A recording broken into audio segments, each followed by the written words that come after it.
Uh-huh. vasectomy Uh-huh. because I'd had the kids so close together, and see, I was 30. Uh-huh.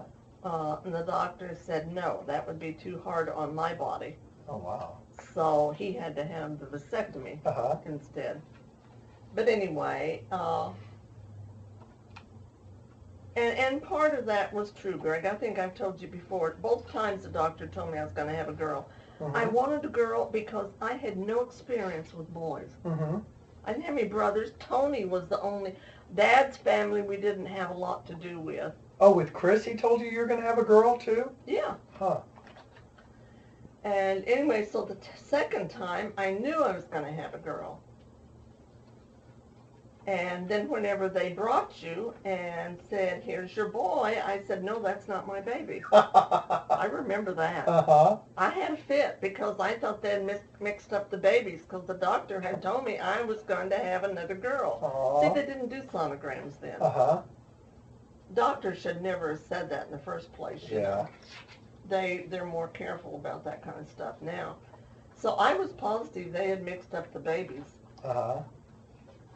So, and I had the name, we had the name picked out. It was going to be Christina Jill. Oh, I didn't know that. I knew it was going to be Jill, but I didn't know it was going to be Christina Jill. Yes. Wow. And see, Phyllis then, she had Jill right after you, and she took the name. That's funny. So it could have been just like Mommy Dearest then. You could have been Joan Crawford with Christina and Christopher. But you were the best baby. I mean, you went right to sleep. You didn't do any of the vomiting or any of that stuff.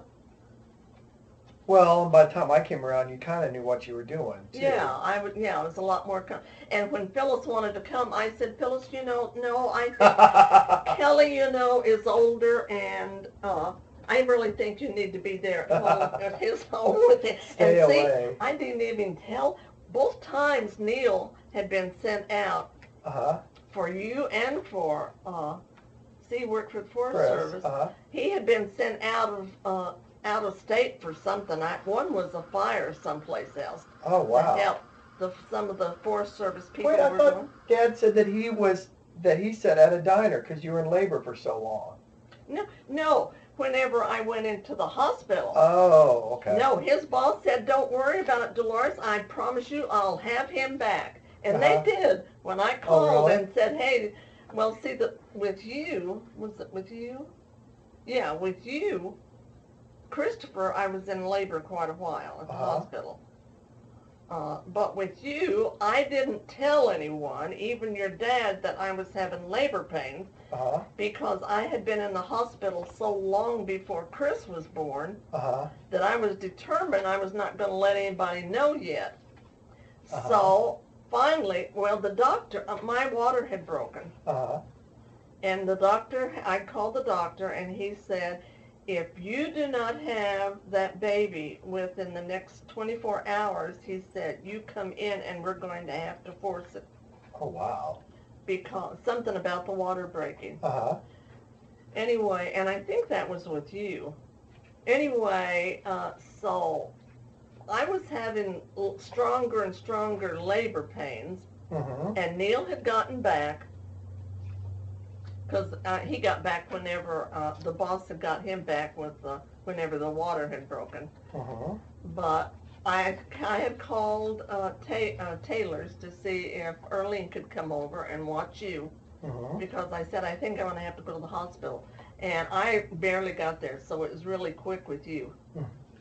Yeah, whenever Chris was born, I didn't want Neil in the room. I was mad at Neil. He was the cause of all my pain. And That's funny. And my mom was there, and I didn't want her in the room. I didn't want anybody in the room. I was mad. That hurt so bad. I kept thinking I had to go poop, and they wouldn't let me. They said, no, that's the baby. You don't have to. Oh, my gosh. Well, I didn't know all that well, stuff. Right. Nobody told you. But anyway, your birth was easy. I mean, you came fast once I got to the hospital. Did you tear? Oh, yeah. Oh. And hemorrhoids, too, you know, with all the straining. Had the same doctor. We had pediatrician. You look like Mr. Magoo when they brought you in. You really did. I know. Pretty ugly.